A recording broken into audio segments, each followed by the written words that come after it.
नमस्कार साथियों।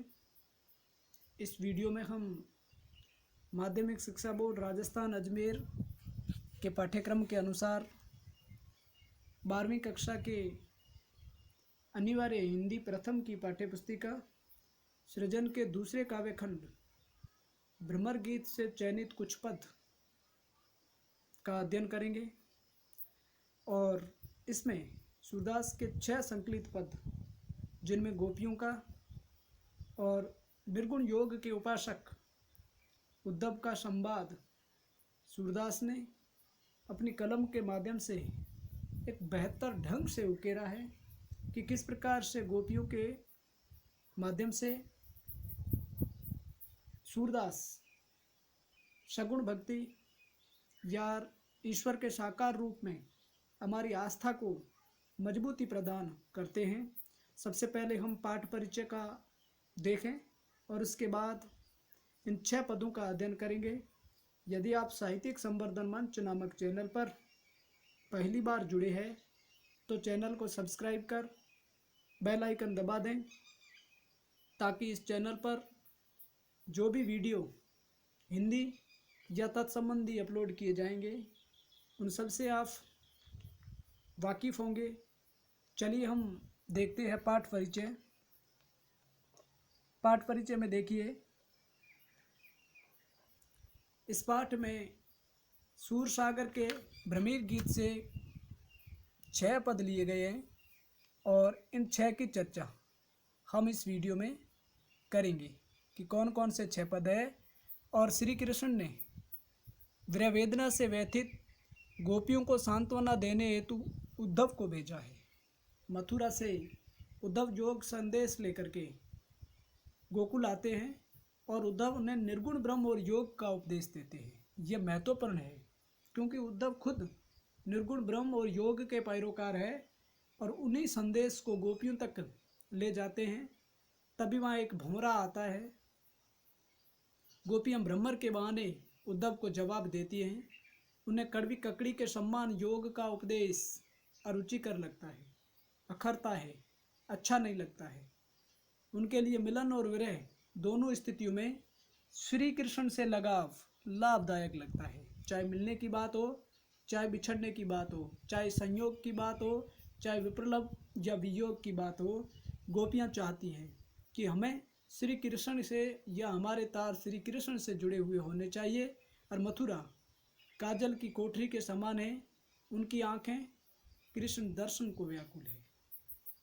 वे निर्गुण ब्रह्म के रूप, रंग, निवास, माता पिता आदि का ब्यौरा जानना चाहती है। कृष्ण की याद दिलाने वाले वन उपवन, लता वितान, यमुना आदि विरह काल में भीषण संतापदायक बन गई है। इस तरह से ये पाठ परिचय हम 6 पदों का, जो भी हमारे भ्रमर गीत से चयनित पद है उनमें से 6 का संपूर्ण व्याख्यापरक अध्ययन करेंगे और आप पूरी तल्लीनता के साथ में एक ताल होकर के उसको समझने की कोशिश करें। तो चलिए हम देखते हैं सूरसागर के संकलन का पहला पद।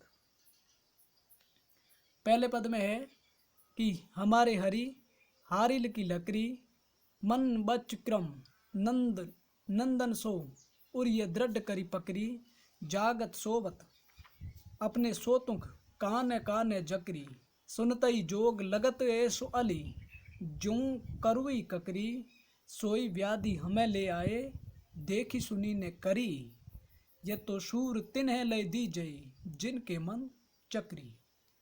अब इसमें पहले तो आप कठिन शब्दार्थ देख लें। कठिन शब्दार्थ में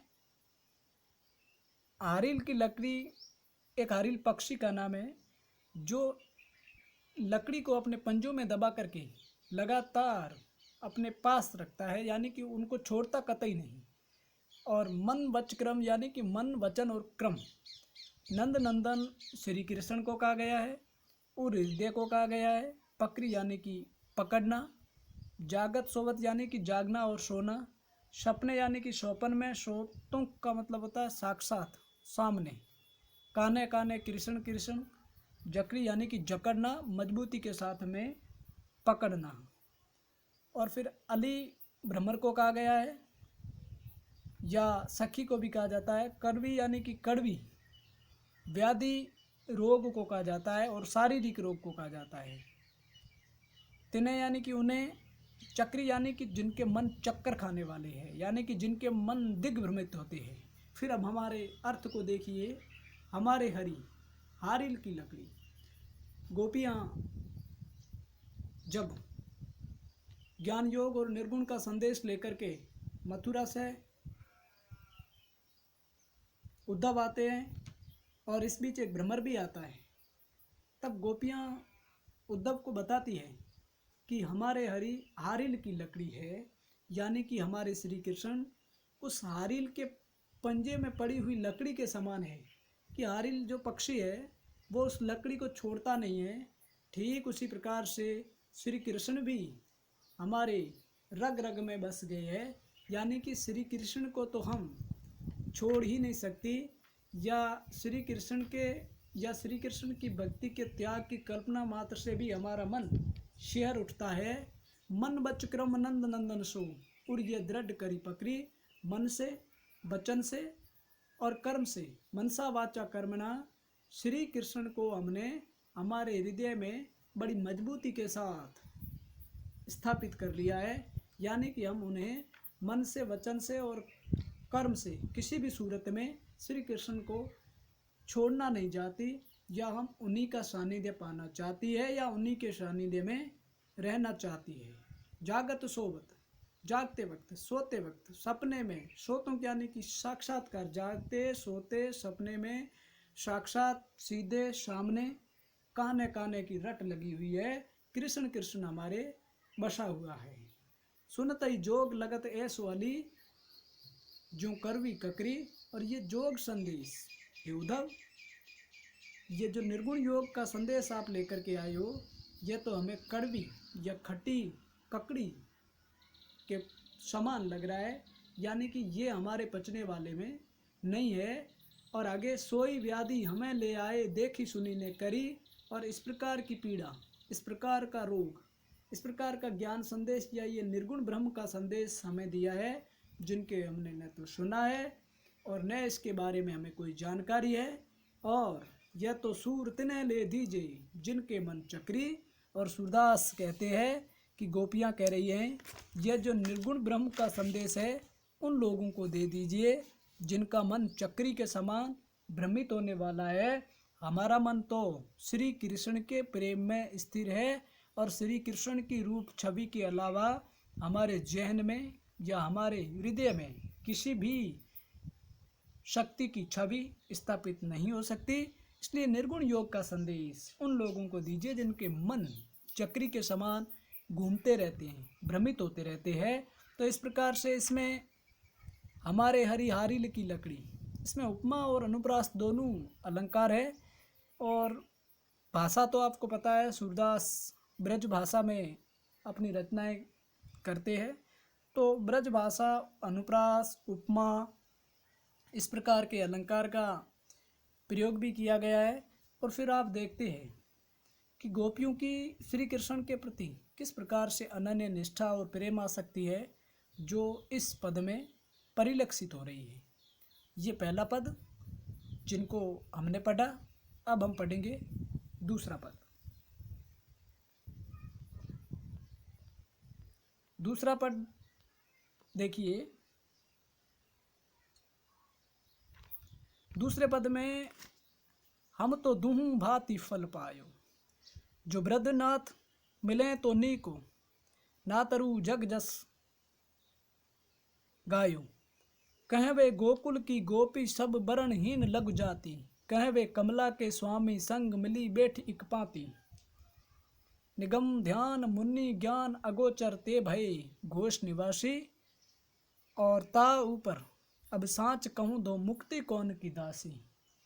जोग कथा पा लागूं ऊधो ना कहूँ बारंबार, सूर श्याम तजी और भजे जो ताकि जननी छार। कठिन शब्दार्थ आप देखिए। दो बातें यानी कि दोहरा। ब्रजनाथ श्री कृष्ण नीको अच्छा, नातरु नहीं तो जग जस यानी कि संसार में गाया जाने वाला यश, वर्णहीन यानी कि निम्न जाति की, और कमला के स्वामी श्री कृष्ण, पांति यानी कि पंक्ति, निगम ध्यान यानी कि वेदों के ज्ञाता, मुनि ज्ञान यानी कि ऋषि मुनियों का ध्यान ज्ञान, अगोचर यानी कि आदर्श यानी कि जिनको देखना मुश्किल, गोश निवासी यानी कि बस्तियों के निवासी, सांच यानी कि सच, और योग कथा यानी कि योग की कथा। बाकी इसमें जननी माता को कहा जाता है, क्षार राख को कहा जाता है। अब इसके व्याख्या को देखिए। गोपियाँ श्री कृष्ण की भक्ति में पूरी तरह से मग्न है और उसी मग्नता के परिणाम स्वरूप उद्धव को भी बताती है कि हम तो दूँ भांति फल पायो, यानी कि हमने दोनों तरफ से फायदा ही फायदा प्राप्त किया है। ऐसा नहीं है कि जो ब्रजनाथ मिले तो नीकू, नाथ रू जग जस गायो, कहाँ वे गोकुल की गोपी सब वरणहीन लग जाती, कहाँ वे कमला के स्वामी संग मिली बैठे पाती। दोहरा लाभ किस प्रकार से है कि जो ब्रजनाथ मिले तो नीकू, यानी कि हम ईश्वर की या श्री कृष्ण की उपासना करती है, श्री कृष्ण की रट लगाए रहती है, अगर मिले तब तो अच्छा है। और ना तरु जग जास गायो, अगर श्री कृष्ण हमारी आराधना से प्रसन्न नहीं होते हैं और हमें उनके दर्शन लाभ नहीं होते हैं तो भी संसार में तो हमारी यशोगाथा होगी। क्यों यशोगाथा होगी कि कहाँ वे गोकुल की गोपी सब वरणहीन लग जाती। हम संसार में गोपियाँ या गोकुल की गोपियों का श्री कृष्ण के सामने या श्री कृष्ण के सामने हमारी क्या महत्ता है। सामान्य परिवारों से निकली हुई, एक सामान्य घर परिवारों से या छोटे छोटे परिवारों से, छोटी छोटी जातियों से, निम्न वर्गों से निकलने वाली हम गोपियाँ, और कहाँ वे कमला के स्वामी, और कहाँ वो कमला के स्वामी यानी कि श्री कृष्ण संग मिली बैठी एक पांति, और हम एक साथ बैठ करके मिले खेले पंक्ति में बैठ करके, क्योंकि गोपियाँ और श्री कृष्ण गोकुल में रंगरेलियाँ करते हैं, अटखेलियाँ करते हैं, रास क्रीड़ाएँ करते हैं। ये संसार भर में चर्चा होगी। भले ही अब हमें उनके या गोकुल से जाने के बाद में या मथुरा में होने के कारण श्री कृष्ण के दर्शन लाभ हमें नहीं मिल रहे हैं, लेकिन दुनिया तो ये जानती है कि गोपियों की और कृष्ण की रासलीला जगत प्रसिद्ध है, इसलिए हमारा संसार में तो गौरव हो ही जाएगा। फिर निगम ध्यान मुनि ज्ञान या गोचर, वेदों का ध्यान करने वाले बड़े बड़े तपस्वी ऋषियों के लिए भी श्री कृष्ण का दर्शन पाना दुर्लभ है, और वो ते भय गोश निवासी, और वो हमारी छोटी छोटी बस्तियों में रहने लगे या हमारे साथ में खेले, हमारे साथ में रास रचा। कितने बड़े सौभाग्य की बात है। यही संसार में हमारे यश के सूचक बनेगी। ताऊ पर अब साच कहूँ, धों मुक्ति कौन की दासी। और उसके ऊपर भी मैं सच बताऊं, ये मुक्ति किसकी दासी है? मुक्ति भक्ति की दासी है, और भक्ति हम श्री कृष्ण की तो करती है, इसलिए मुक्ति नाम की कोई बड़ी चीज़ नहीं है जो हमारे लिए अप्राप्य है। कहने का आशय यह है कि हम ईश्वर की आराधना कर रही हैं, श्री कृष्ण की भक्ति करती हैं, और मुक्ति भी तो भक्ति की दासी है, अर्थात मुक्ति हमारे लिए ज़्यादा मायना नहीं रखती है। तायु हाँ, ये हो गया। जोग कथा पा लागू ऊदो ना कहूँ बारंबार, ये उद्धव आपके पा यानी कि पैरों में पड़ती हैं, हम आपके पाँव पकड़ती हैं कि ये जो योग कथा है, निर्गुण ब्रह्म योग का संदेश है, इसको बार बार नहीं दोहराओ, क्योंकि सूर श्याम तजी और भजे जोता की जननी क्षार। और सूरदास कहते हैं कि भगवान कृष्ण की भक्ति को छोड़ करके और दूसरे मार्ग की ओर कोई उन्मुख होता है तो उसका जीवन राख के बराबर है, उसके जीवन का कोई महत्व नहीं है। आशय यह है कि श्री कृष्ण की उपासना ही इस जीवन का सार तत्व है, इस जीवन का सार है। इसलिए श्री कृष्ण की भक्ति को छोड़ करके किसी अन्य मार्ग की ओर उन्मुख होने वाला व्यक्ति, जिनका जीवन भी राख के समान है, जिनके जीवन का कोई औचित्य नहीं है, अर्थात श्री कृष्ण की भक्ति को इस पद में गोपियों के माध्यम से सूरदास श्रेयस कर बताते हैं। तो ये काफ़ी महत्वपूर्ण है, इसमें भी अनुप्रास और ऐसे अलंकार का प्रयोग किया गया है। फिर आप आगे देखिए।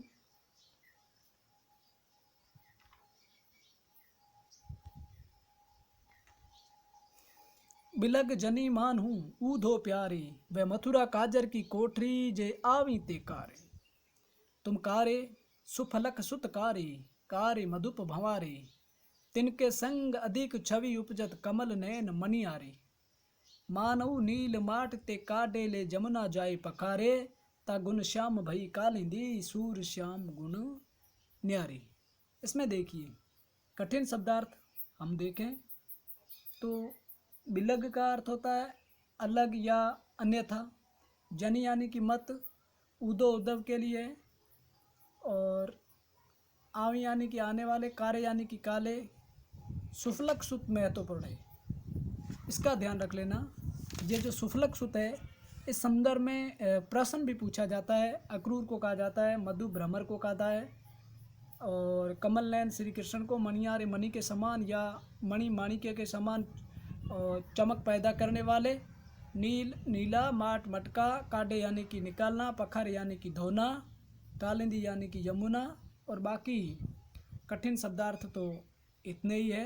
इसमें सुफलक सुत जो है वो अक्रूर जी को कहा जाता है। ये महत्वपूर्ण है, इसको आप ध्यान रख लेना। अब आप देखिए, बिलग जनी मानू ऊ दो प्यारे। बिलग यानी कि हे उद्धव, आप इस चीज़ को या हम जिस तथ्य का उद्घाटन कर रही है इनको बुरा नहीं माने। गोपियाँ उद्धव से कहती हैं कि वह मथुरा काजर की कोठरी, ते आवी ते का जे आ वहीं ते कारे, यानी कि ये मथुरा जो है वो काजल की कोठरी है, और जो भी वहाँ से आता है यानी कि मथुरा से जो भी आया काला ही होता है, एक उपालंब के माध्यम से कि तुम कारे, ये उद्धव आप भी काले। सुफलक सुत आए, अक्रूर जी आए श्री कृष्ण को लेने के लिए, वो भी काले। कारे मधुप भंवारे, और मथुरा से आने वाले भ्रमर भी काले हैं, यानी कि मथुरा से आने वाला हर शख्स कृष्ण वर्ण का है। तिनके संग अधिक छवि उपजत कमल नयन मनियारे, और उनके साथ श्री कृष्ण की जो छवि है मणि के समान चमक पैदा करने वाले, दीप्ति पैदा करने वाले श्री कृष्ण की जो छवि है वो लावण्यमयी है, आकर्षक है। और आप लोग जो है मानव नील मात ते काढ़े ले जमुना जाए पखारे, और ऐसा लग रहा है आपको नीले मटके से निकाल करके और जमुना नदी में जा कर के धोया गया है, पखार लिया गया है। इसमें उत्प्रेक्षा अलंकार का प्रयोग है, और इसलिए तागुण श्याम भई कालिंदी सूर श्याम गुण न्यारे, और इसलिए कहते हैं कि आपको नीले मटके से निकाल करके जमुना में धुलाने के कारण ये जमुना नदी भी इसी तरह से क्या हो गया है, काली पड़ गई है, क्योंकि आपको उसी पानी से प्रक्षालित किया गया, नतीजन वो काली पड़ गई है। इसलिए इसमें काजर की कोठरी एक हमारी लोकोक्ति भी है, अनुप्रास अलंकार भी है, उपमा अलंकार भी है, और मानव नील माट ते काढ़े में उत्प्रेक्षा अलंकार का प्रयोग भी द्रष्टव्य है। इस तरह से इस पद में काले रंग की उपालंब के माध्यम से महत्वपूर्ण समीक्षा सूरदास ने गोपियों के माध्यम से की है। अब आप आगे देखें। आँखियाँ हरि दर्शन की भूखी, कैसे रहीं रूप रस रांची ये बतियाँ सुनी रूखी, अवधि गणत इकटक मग जोक तब एति नहीं जूखी, अब इन जोग संदेशन ऊधो अति अकुलानी दुखी, बारक व मुख फेरी दिखाओ दुई पय पियत पतुखी, सूर सिकत हठिनाभ चलायो ये सरिता है सुखी। इसमें कठिन शब्दार्थ रांची यानी कि रंगी हुई, और फिर आपके अगला है रूखी। रूखी का मतलब एक प्रकार से सूखी तरह या जिसमें कुछ खास नहीं।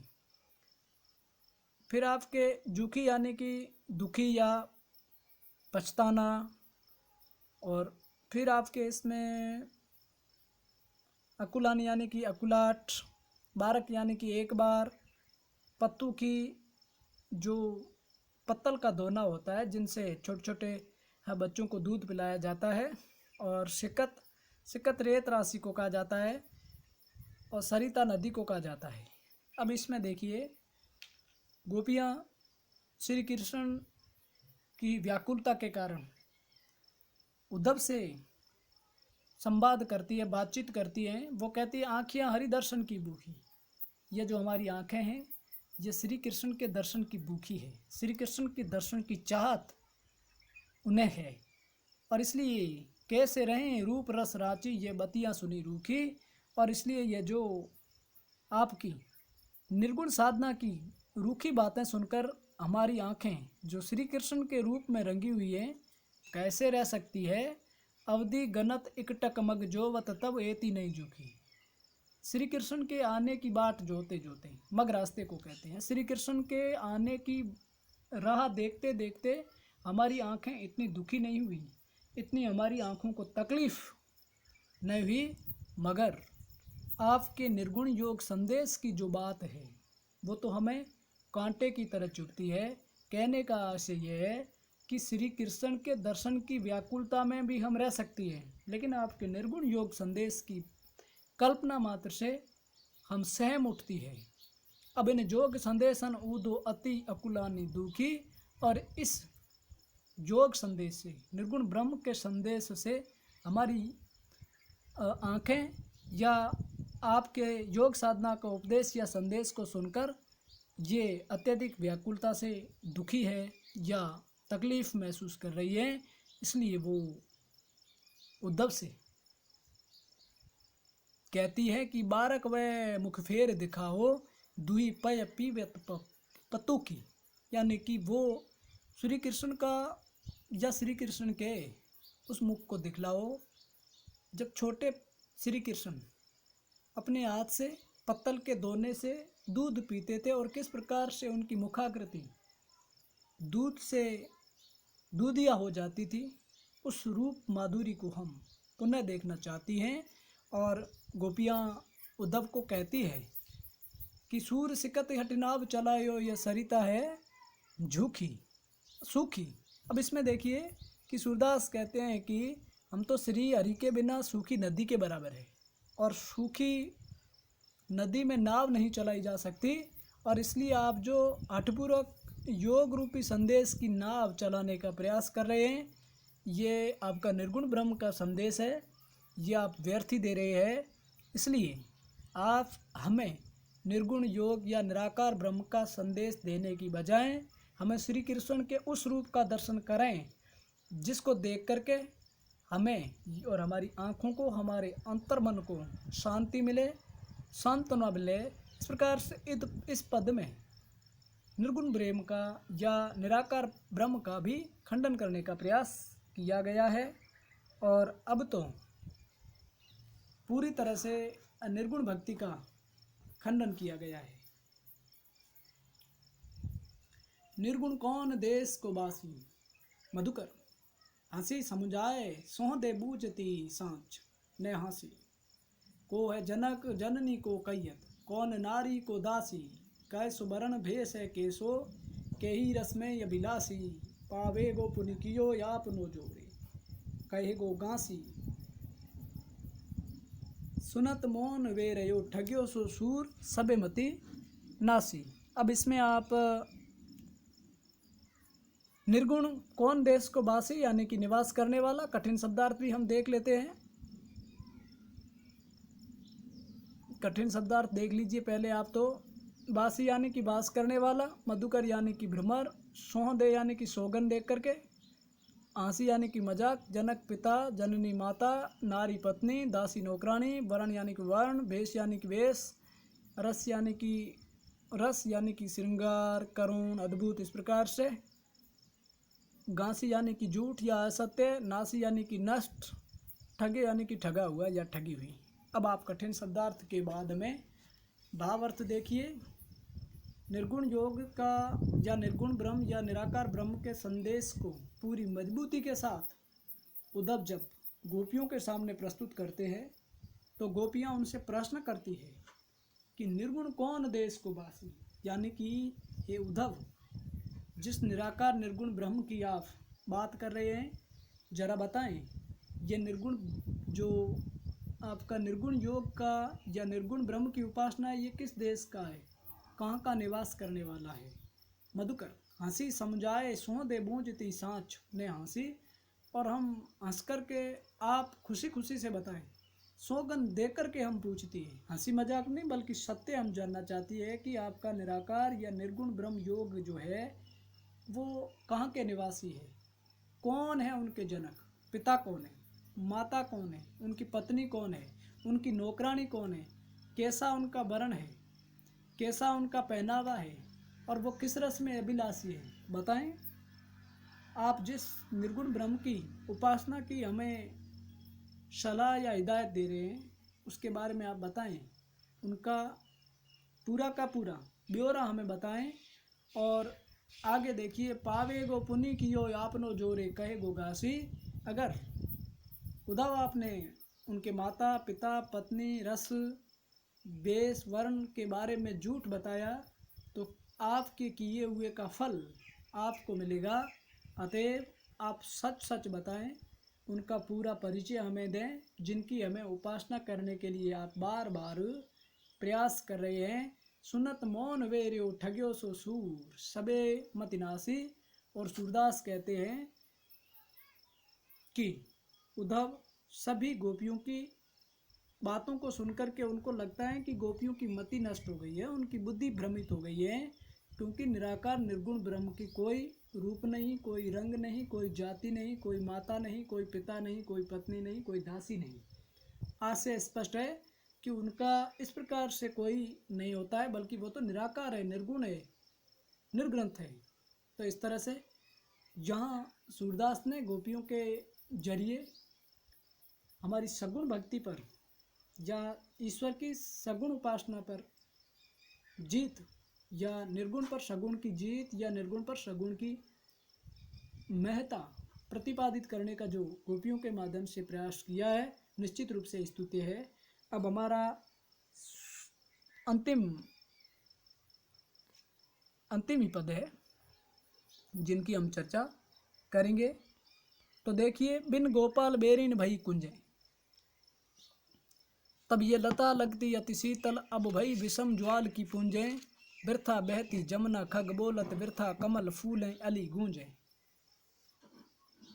ये गोकुल की बात है कि जब श्री कृष्ण गोकुल में रहते हैं और गोपियों को गोकुल की हर एक चीज किस प्रकार से आनंददायी लगती है, लेकिन बिन गोपाल के बेरिन भई कुंजे, कुंजे यानी कि समूह, लताओं का समूह बिना श्री कृष्ण के बेरिन हो गए, दुश्मन लग रहे हैं।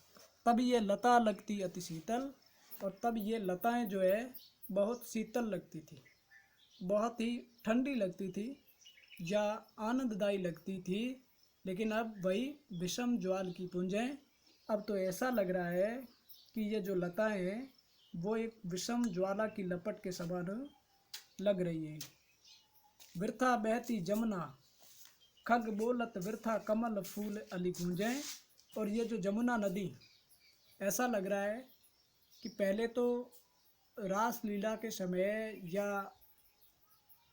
अच्छी लगती थी या प्रिय लगती थी, अब तो ऐसा लग रहा है कि जमुना नदी भी व्यर्थ बह रही है। खग बोलत वृथा कमल फूले अली गूंजे, यानी कि यमुना नदी का बहना, पक्षियों का बोलना, कमल का फूलना और भ्रमर का गुंजायमान होना, सारे के सारे गोपाल के बिना व्यर्थ प्रतीत हो रहे हैं। इस तरह से इसमें गोपियों के माध्यम से ये समझाने का प्रयास किया गया है कि गोकुल में श्री कृष्ण के अभाव में या श्री कृष्ण के न होने की वजह से गोकुल की हर एक चीज, प्रकृति का हर एक उपादान श्री कृष्ण के अभाव में अच्छा नहीं लग रहा है, या उसमें वो आकर्षण नहीं, वो सहजता, वो सरलता नहीं है जो श्री कृष्ण के होने से होती थी। फिर आप अंतिम देखिए, पवन पानी घनसार संजीवनी दधि सुध किरण भानु भई भुंजे। पवन, शीतल पवन, घनसार कपूर, संजीवनी दधसुत यानी कि चंद्रमा की किरणें, कपूर, शीतल हवा, ये सब ठंडे ठंडे यानी कि शीतलता के सूचक है। लेकिन श्री कृष्ण के अभाव में तो ये भी क्या लग रहे हैं, ऐसा लग रहा है कि सूर्य की तप्त किरणें हो।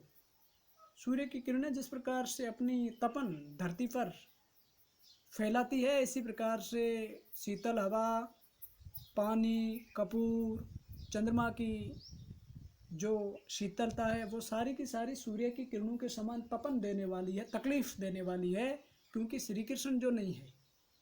अयुधो कयो माधव सुब्रह कदन करी मारत लूंजे। और इसलिए हे उद्धव, अब माधव से कहना, अब श्री कृष्ण से कहना कि यह जो विरह रूपी कटार हमें बार बार मार रहा है, यहाँ पर रूपक अलंकार का प्रयोग हुआ है। सूरदास प्रभु को मग जोवत अखियां भई बरन ज्यों गुंजे। गुंजा नाम का एक फल होता है, वो पूरा लाल होता है। और सूरदास कह रहे हैं कि ये गोपियों का श्री कृष्ण की राह देखते देखते, श्री कृष्ण की बाट जोहते जोहते उनकी जो आँखें हैं वो उस गुंजा नामक फल के समान लाल हो गई है। इस तरह से हमने सूर सागर से जो भी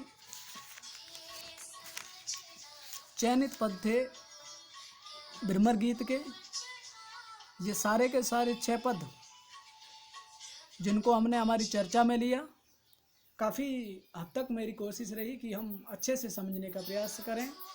यदि आपको अच्छा लगा तो आपका कमेंट टिप्पणी तालिका में ज़रूर देवें, और कोई अपेक्षित सुझाव हो तो भी आप कमेंट में डालें, ताकि अगले वीडियो में आपके कमेंट को अमल में लाया जाए।